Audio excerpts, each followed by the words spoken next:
romantic journey begins in the city of Cannes, in the south of France, along the blue coast, the Cote D'Azur. For most of the time, this impressive section of the Mediterranean coast enjoys a mild climate and is synonymous with a luxurious lifestyle beneath the southern sun.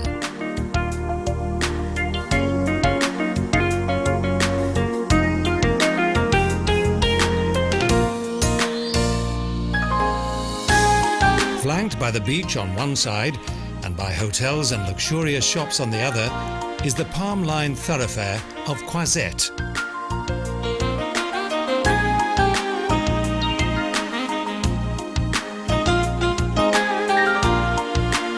The nature of this once sleepy seaport town was transformed by an English nobleman who resided here in 1834. The European aristocracy followed. This English spa on the Mediterranean suon became a melting pot of foreign immigrants, artists, aristocracy, and the very rich. Le Suquet, the old town that is located above the old port, has, in spite of tourism, managed to retain its air of calm sophistication.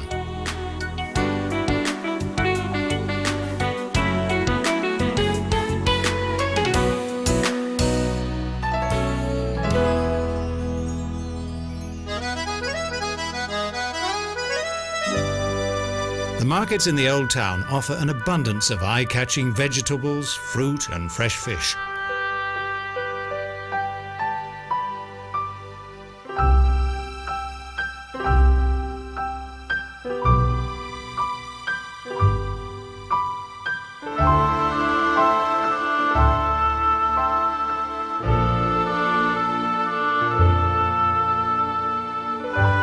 A walk through narrow and picturesque alleys leads up to the tiny mountain of Mont Chevalier, on which the historical area of the city is situated.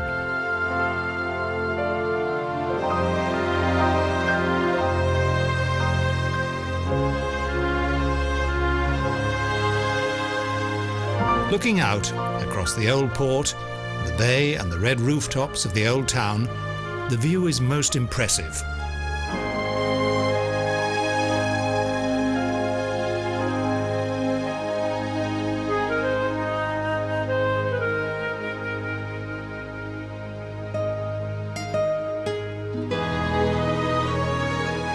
For more than a century, the Côte d'Azur has attracted the rich and glamorous, the perfect setting in which to enjoy good fortune and an extravagant way of life.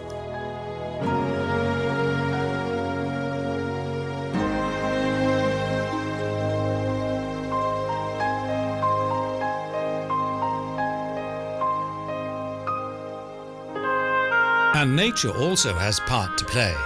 The snow-covered peaks of the Alps extend majestically towards the azure coast.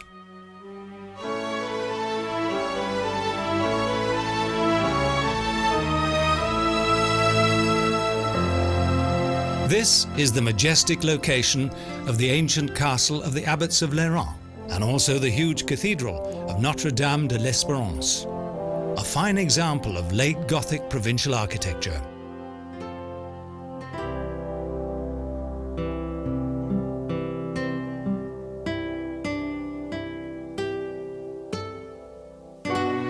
The Iron Mask, above the entrance of the city governor's residence, is reminiscent of the novel of the same name by Alexandre Dumas. It's possible that the author of this exciting tale about a king and his twin brother dreamed up the story while living in Cannes.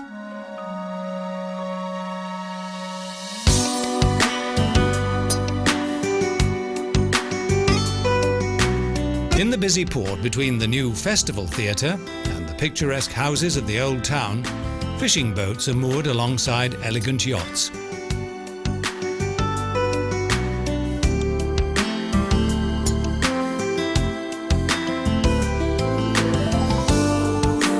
Here, an armada of impressive yachts from all over the world lie at anchor, while millionaires in designer sea captain attire enjoy the simple luxury of doing nothing. Here there are also shipyards for the repair and maintenance of the larger boats.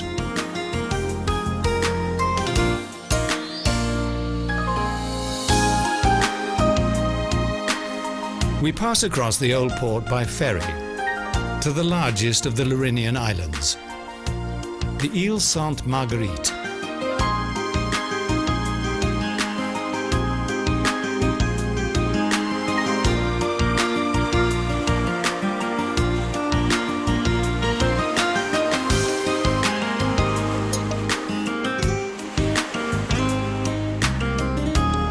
Owned by the state, this densely wooded island contains only a few buildings and is 3 kilometers long and 900 meters wide.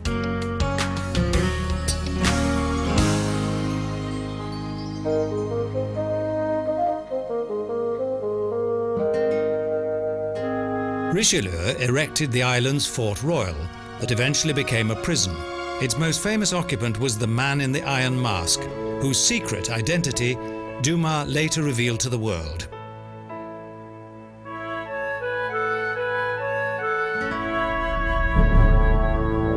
The famous prisoner is said to have been a real-life historic figure. In any event, this well-restored fortress is well worth a visit. From Cannes, we drive along the coast to Ouanne-les-Pins.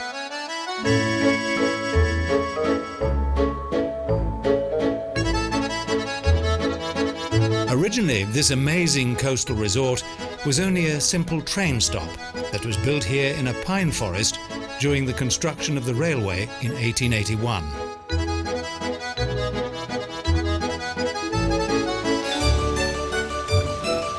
Close by is the Cap d'Antibes, with its mighty castle that from 1386 was owned by the Grimaldis and in the 16th century became a French possession.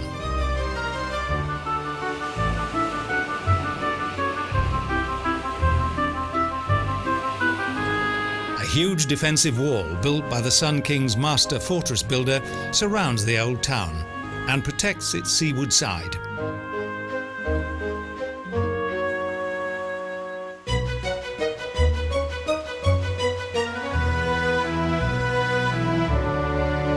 On top of the fortress wall, there is a tourist train, a relaxing way of exploring the scenery.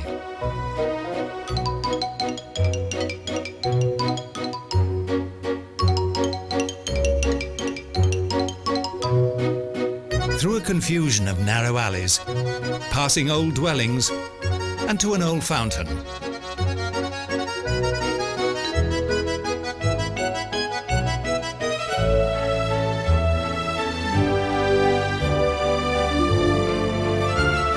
Adjacent to the castle is the city's Baroque cathedral.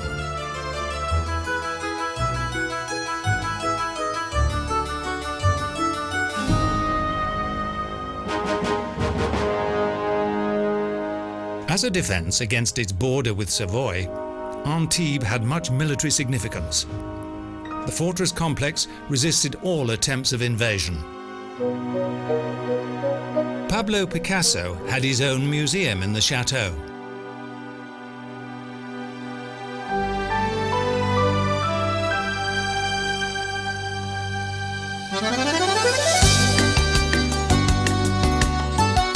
But what would the Dream Coast be without its queen?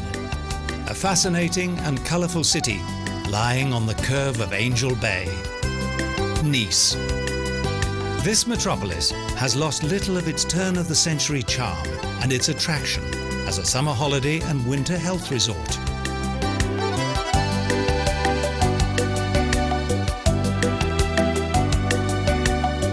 An extraordinary city with its Italian village-type appeal.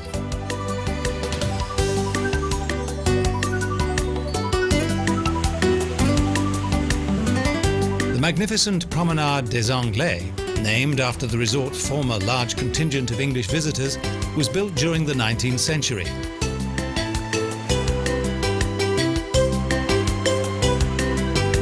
The extensive sandy beaches of Nice are extremely inviting.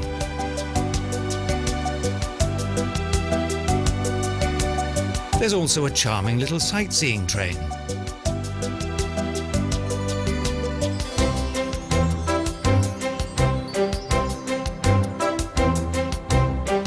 When visiting the Hotel Negresco, it's quite possible to encounter the city's most photographed man, the hotel's commissionaire, in the full riding costume of Napoleonic times.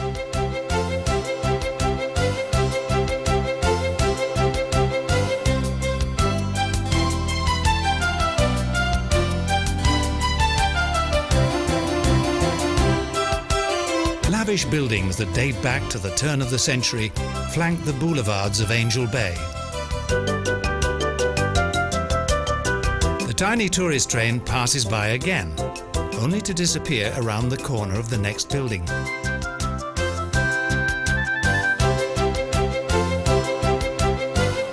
The historical centre of the city, Vielle Ville, has become the home of Arabian immigrants. Thus, couscous features prominently on the menu.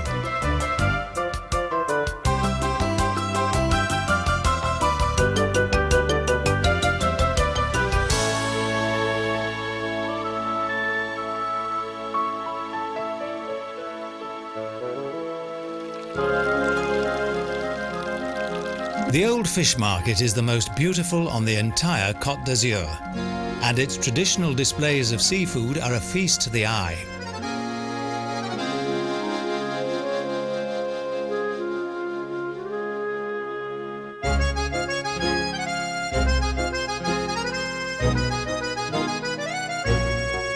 The fruit and flower market offers a marvellous choice of fresh produce each day.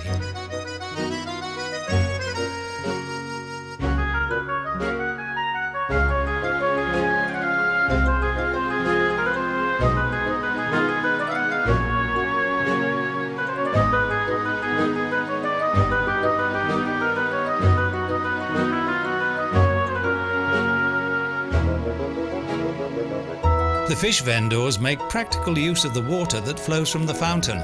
Old houses and alleys characterize the romance of the old town.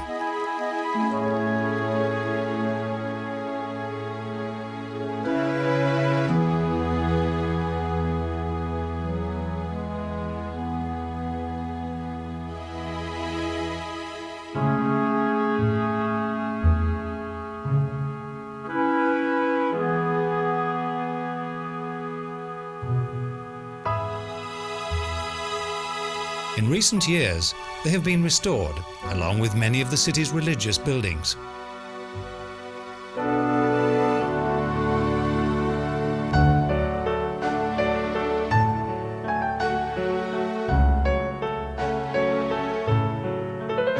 The Place Garibaldi, with its palais, is a fine example of Baroque feudal architecture of a square in Turin style.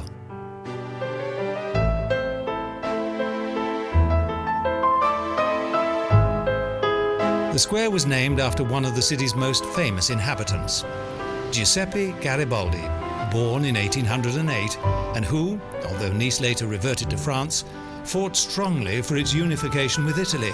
An equestrian statue of Garibaldi is located in the centre of the square.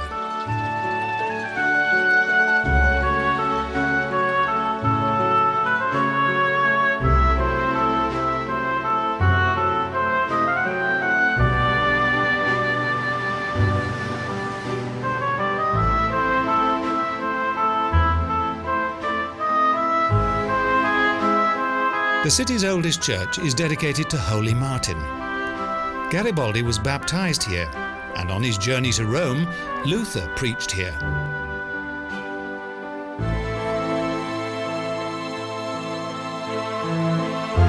The Baroque interior is a surprising feature of this religious Renaissance building that played an integral role in the city's history for hundreds of years.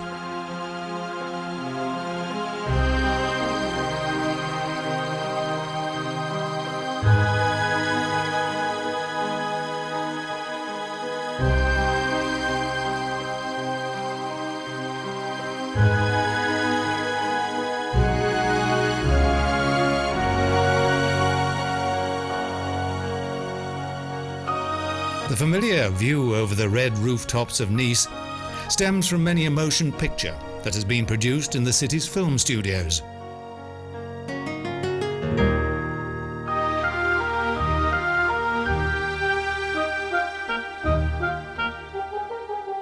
In keeping with the historic ambience of the old town, the St. Augustine Church is one of the city's oldest religious buildings.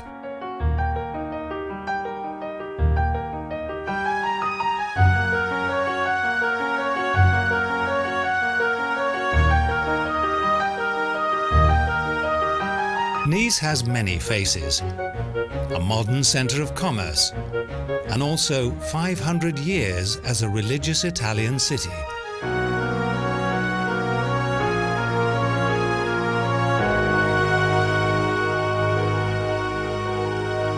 Nice is the unchallenged metropolis of this entire coastal region.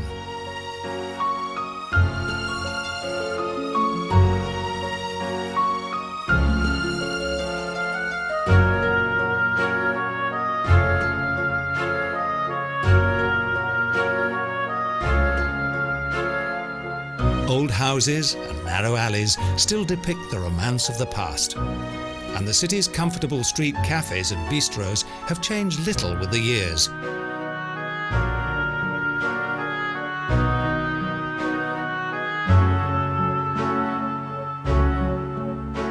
The Baroque Palais Lascaris, that dates back to the 17th century, was once the residence of a noble family of the same name, and, with its striking facade, is the most beautiful building in Nice.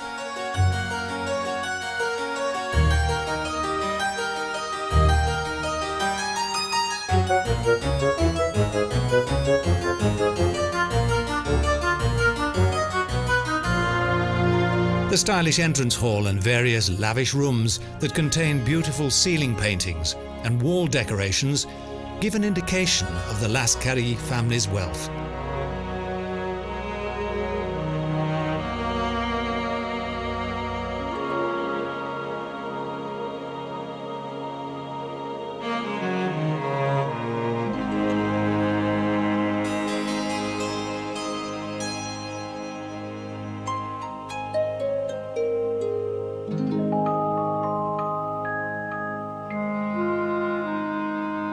Today it belongs to the city, and to give a further insight into those glorious times, a museum features the clothes and fashions of that splendid era.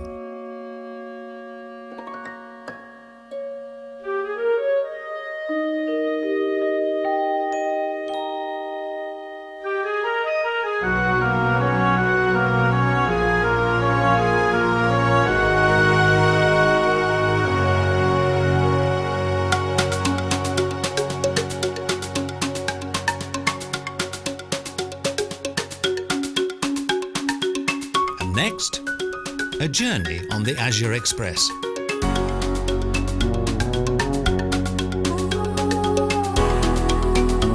The route goes through the narrow and bewildering alleys of the old town and up Castle Hill, along a winding road and past the ruins of a medieval fortress.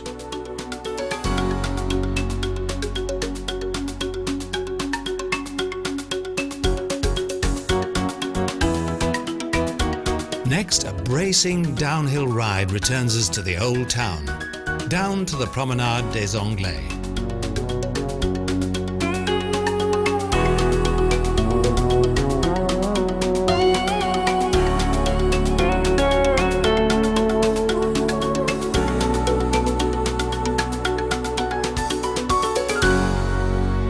A red building complex dominates the Place Massena that joins the old town to the new.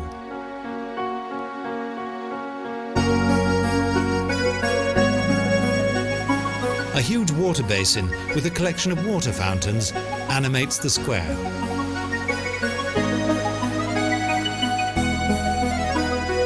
Within a post-modernistic building that bears an ancient name is a gigantic multi-purpose legislative and cultural centre that has stamped its own unique character on the city, the Acropolis of Nice.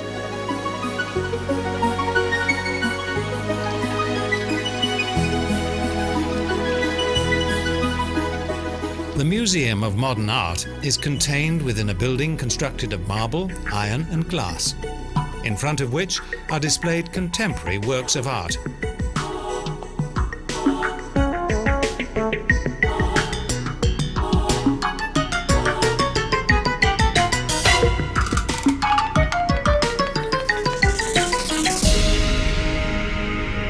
Many Russian noblemen resided in Nice. The Russian Tsars also spent much time here, and around 1900, a Russian Orthodox church was built, an exotic sight.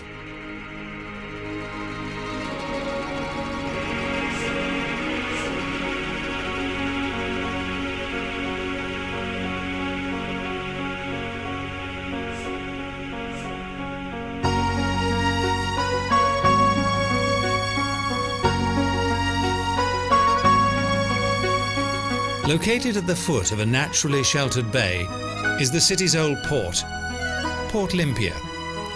Huge yachts dominate the scene.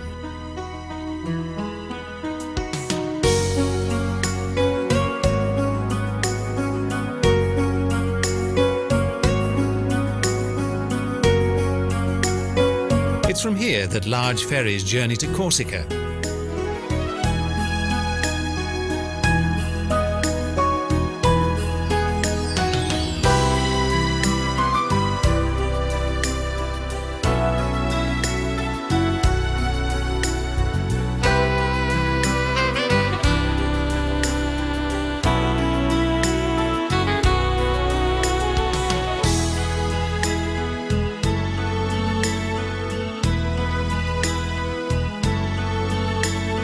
Passing the old train station, the route leads up the hilly inland to the city quarter of Cimiez and to ancient Roman ruins.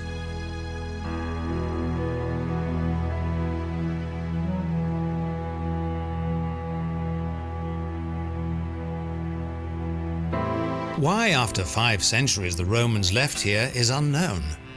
Perhaps the distance to the sea was too great.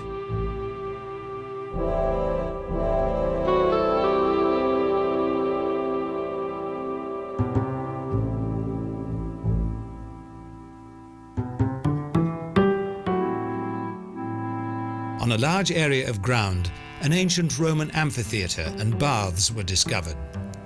Further evidence of Roman occupation is exhibited in the local museums.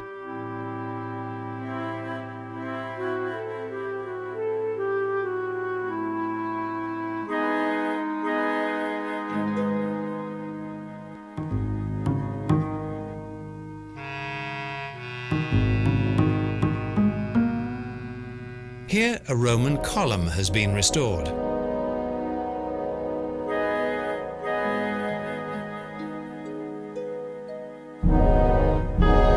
On the opposite side of the hill, divided by an olive grove, is the church of Notre Dame de Cimiez, with an adjoining cemetery that contains the graves of the artists Matisse and Dufy.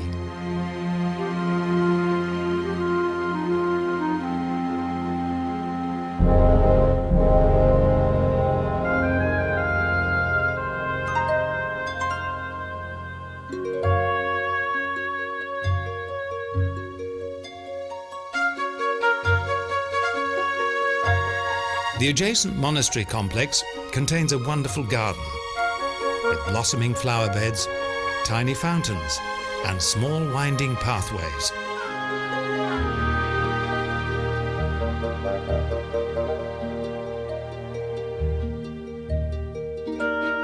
The old monastic buildings are tranquil, ideal for meditation.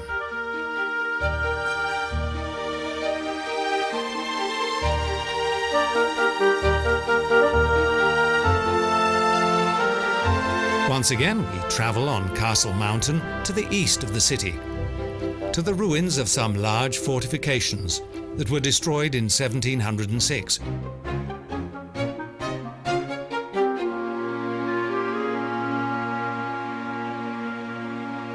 The isolated remains of a church's fortified walls indicate the generous dimensions of the buildings that once stood here.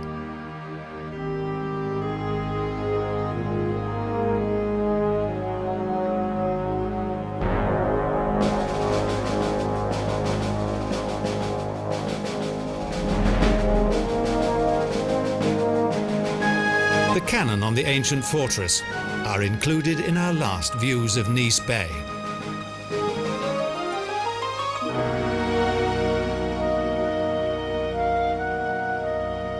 In the centre of the Cote D'Azur's enchanting landscape is the picturesque medieval village of Eze.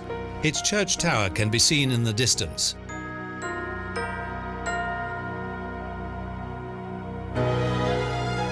The village was founded in around 600 BC and dates back to the Iron Age, the first settlement of a nomadic tribe.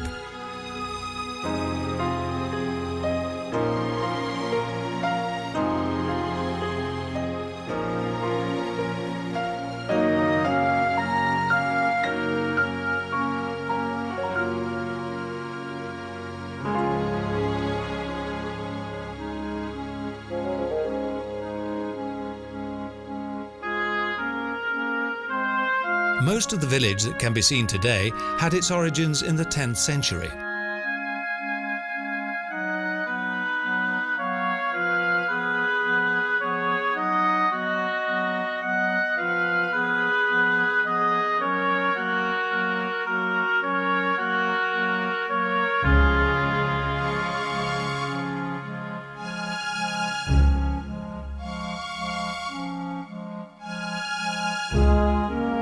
Its fine old buildings, charming back streets and archways are real architectural gems, each one having been decorated with great attention to detail.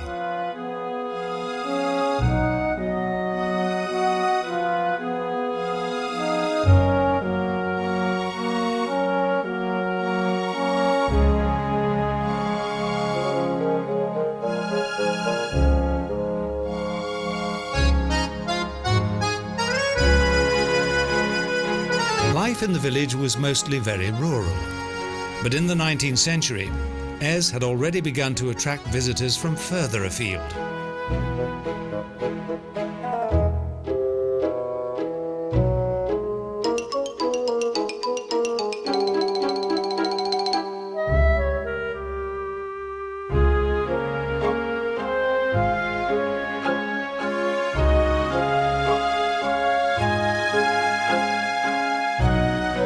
The tranquil and romantic atmosphere of the courtyards of Eze inspired George Sand and also Friedrich Nietzsche, who worked here in the south of France on his famous book, Thus Spoke Zarathustra.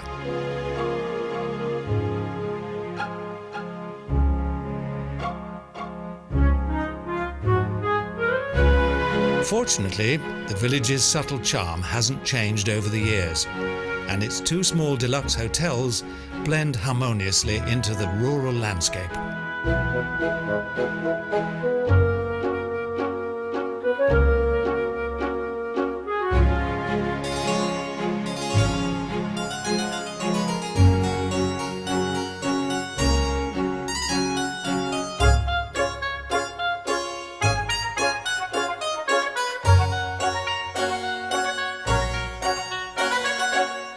In Eze, only the ancient ruins of the castle on top of the hill remind visitors of more warlike times.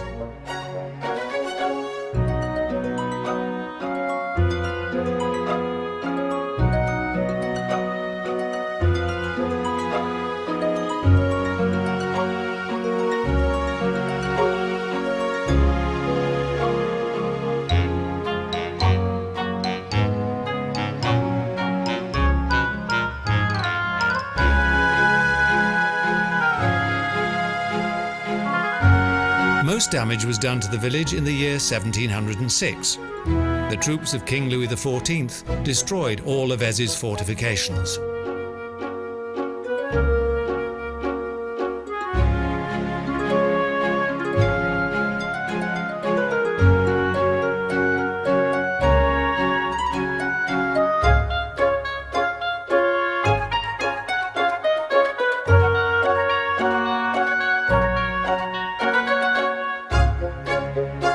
The military importance of Eze was thus completely erased for all time.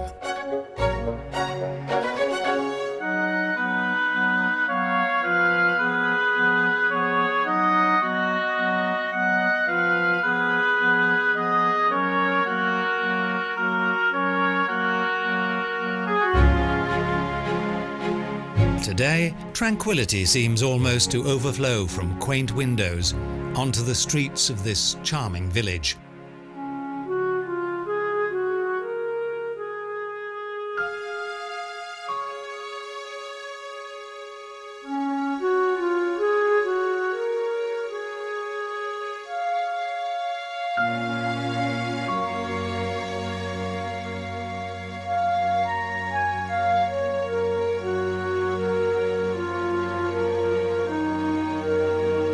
Narrow alleys and stone buildings mix with the lush green of the trees. Eze is a place that radiates summer freshness.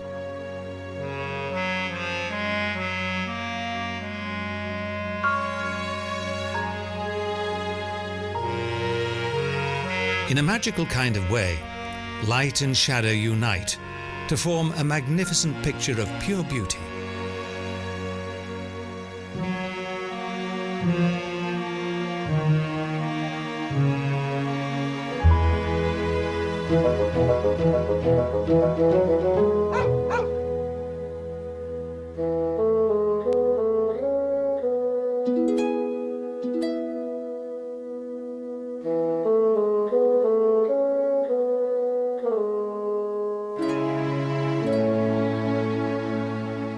In the past, donkeys passed through these archways, carrying farm produce to the market or down into the valley.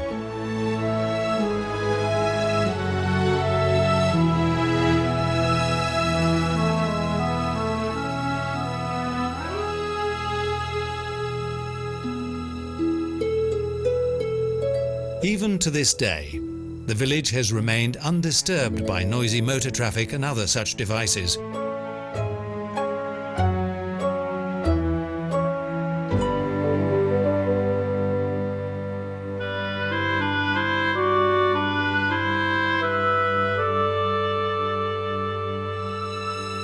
A closer look at the facades of houses or behind walls can often lead to a rewarding surprise. Small statues are frequently to be seen there.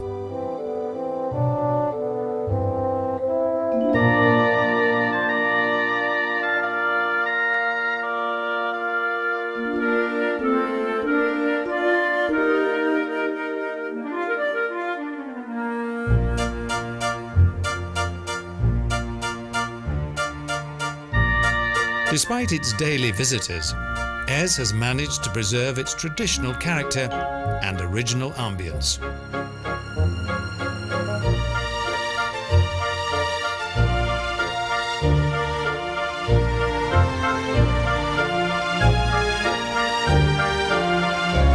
Breathtaking panoramic views down to the Mediterranean are an additional treat.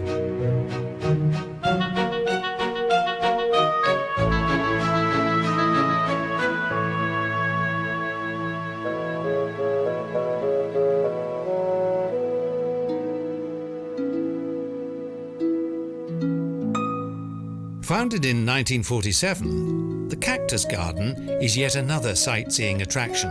It's located around the old castle ruins.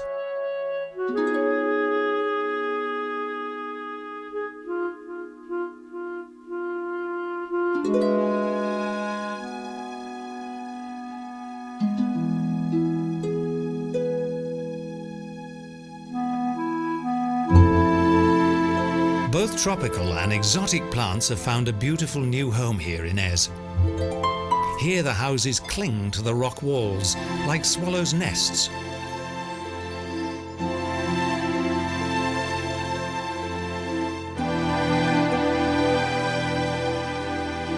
And who could ignore the fascinating splendor of this fabulous view of the coast?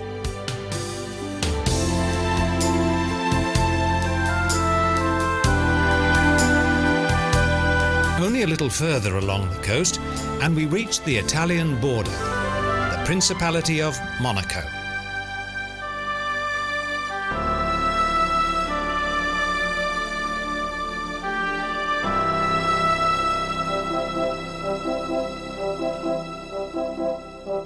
After the Vatican, this is the smallest yet most unique sovereign state in the world.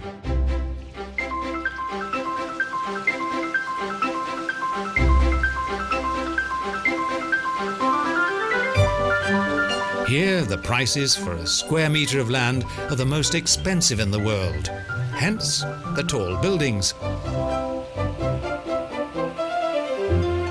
The city of Monte Carlo contains the Principality's most famous symbol, the casino.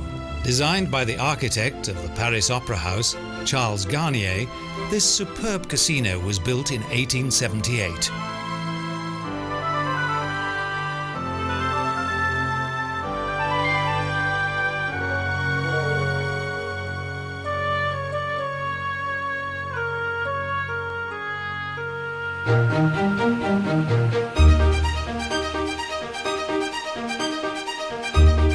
This outstanding building of the Belle Époque is located within a fabulous garden. It's here that the seriously wealthy stake their fortune.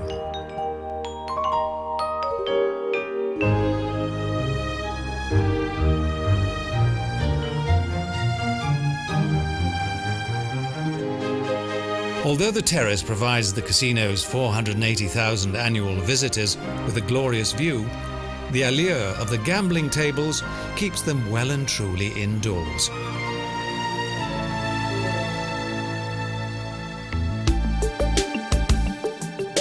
La Condamine, the harbour district, with its typical French atmosphere and overlooking apartments, joins Monaco Ville with Monte Carlo.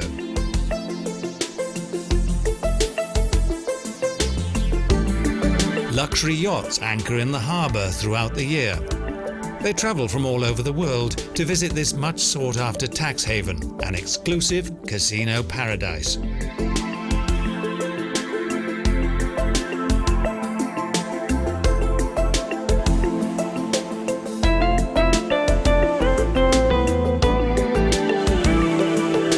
As Monaco's boats are vulnerable to the heavy seas, the harbour defences have been extensively reinforced and now provide good shelter against the relentless forces of nature that pay little heed to the Principality's big spenders. The tiny votive chapel of Sainte-Devote is dedicated to Monaco's female patron saint, whose boat was stranded here in the 4th century.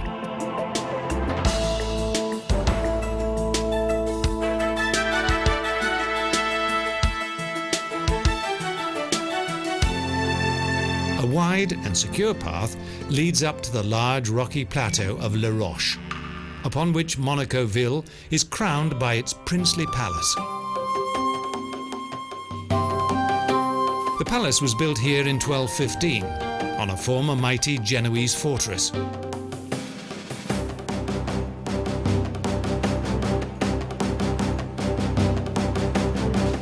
Each day at 5 minutes to noon, the ritual begins.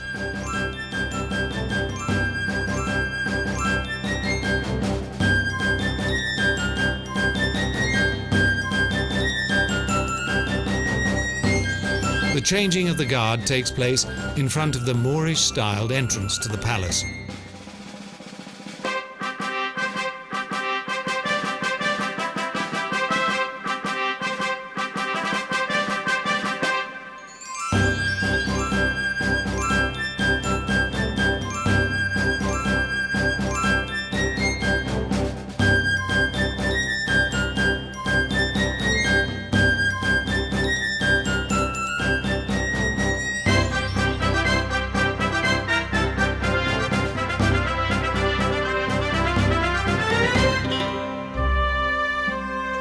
Monaco has a long history. In 1297, the Grimaldis came to power and ruled here until 1731.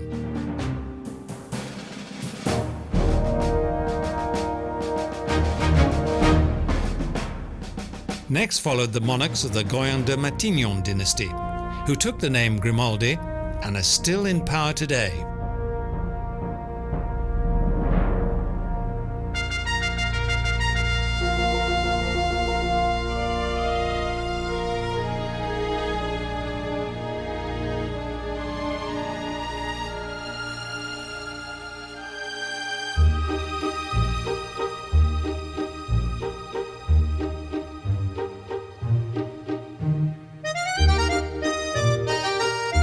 The main street of Monaco Ville's old town, the Rue Basse, is in fact a narrow alley that leads from Palace Square across the densely populated Rock Hill.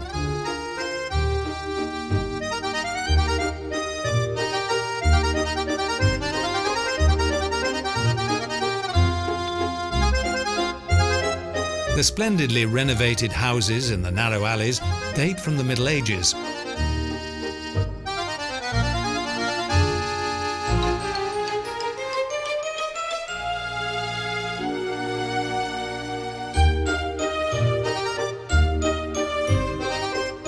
Most days, tourists congregate here from all over the world to enjoy the unique ambience of the Cote D'Azur's famous joie de vivre.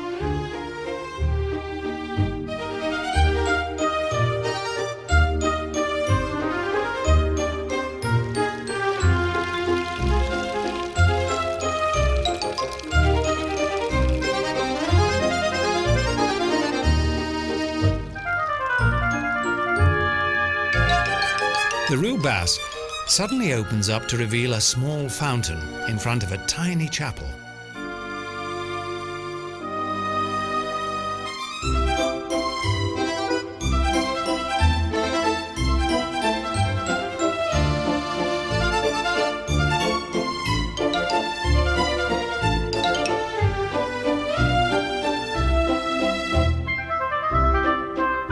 All the picturesque detail of the houses and narrow alleys of the old town give the impression of a picture postcard town.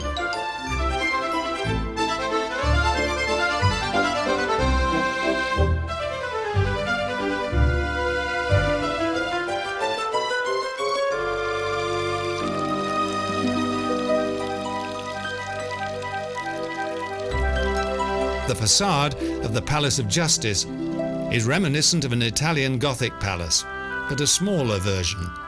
Here, space is at a premium.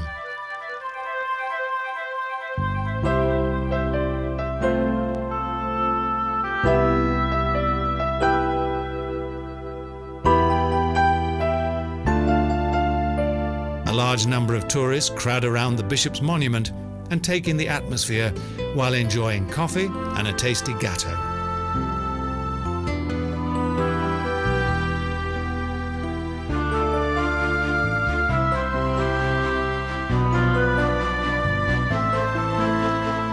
As was common during the Middle Ages, the buildings and palaces are decorated with busts of dignitaries.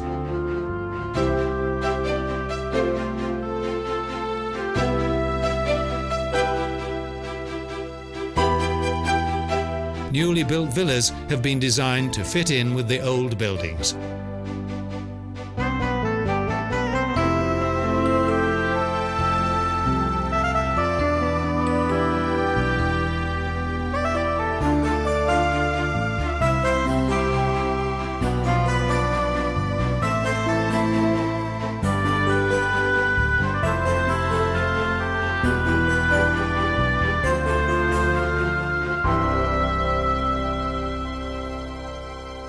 The Grimaldis dynasty successfully managed to maintain their heritage and ensured their survival for future generations.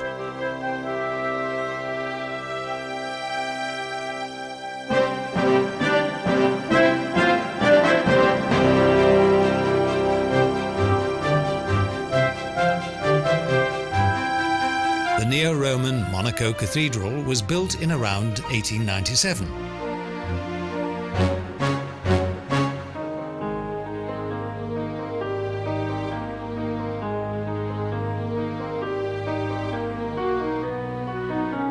It stands on the foundations of a 13th century church. It consists of a white stone from La Turbie that gives it a special quality in the evening sun.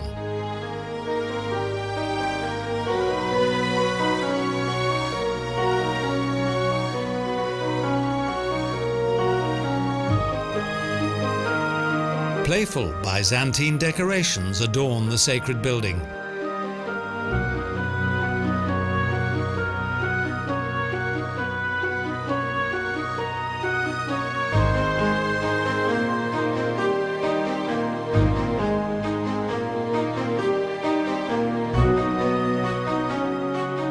A touch of exotica in the south of France.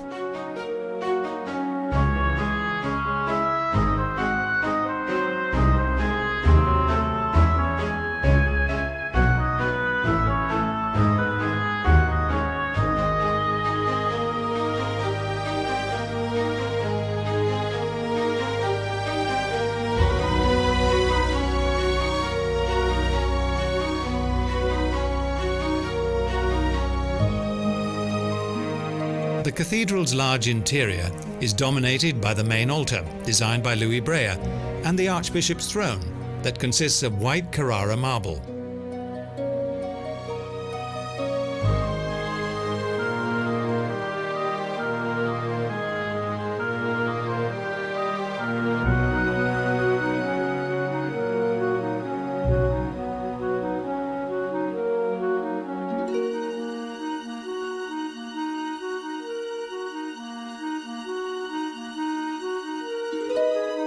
This is also the location of the grave of ex-Hollywood actress Princess Grace of Monaco, who died tragically in a car accident.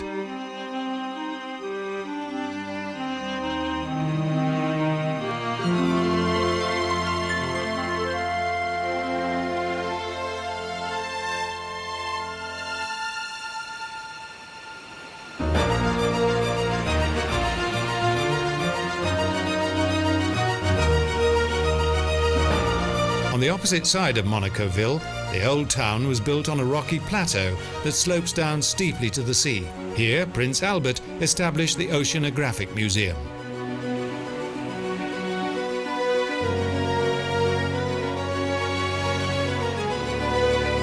The monumental facade of this architectural masterpiece towers 85 meters above the sea.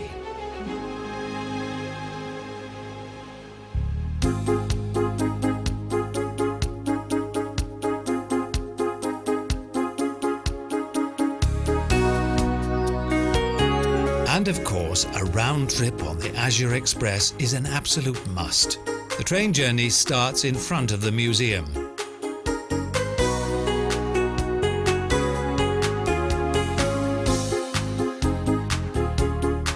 A leisurely ride leads down to the harbour area.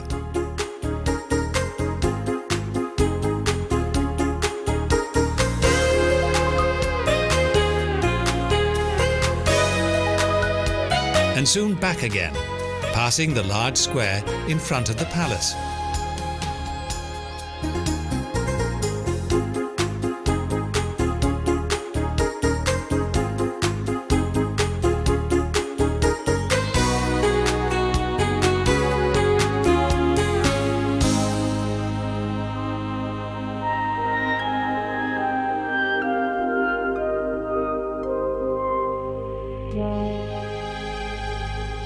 Now there's just enough time for a visit to the Jardin Exotique.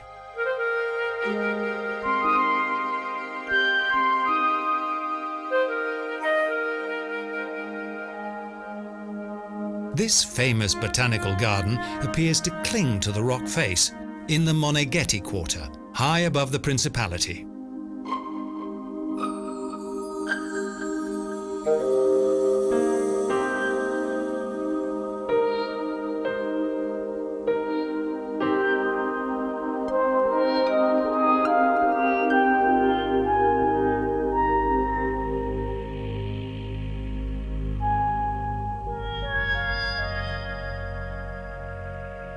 With its many thousands of plants, this incredible garden is a place of splendid tranquility and certainly well worth a visit.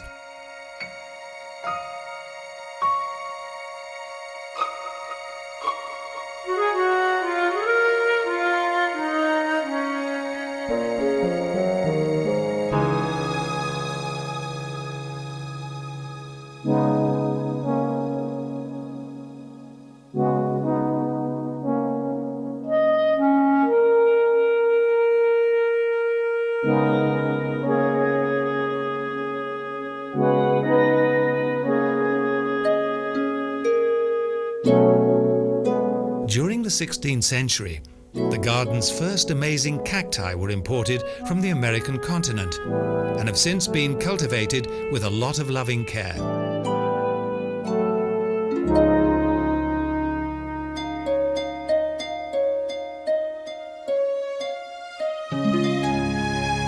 From among the cacti, there's a stunning view across the bay.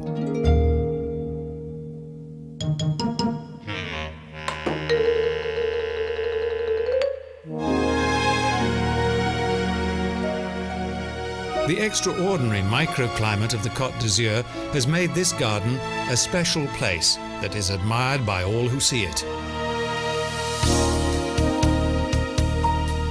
This is the end of our journey along the azure coast of dreams. Romance, luxury, beauty, fascination, prosperity and sunshine. All this combines to make the unique Côte D'Azur.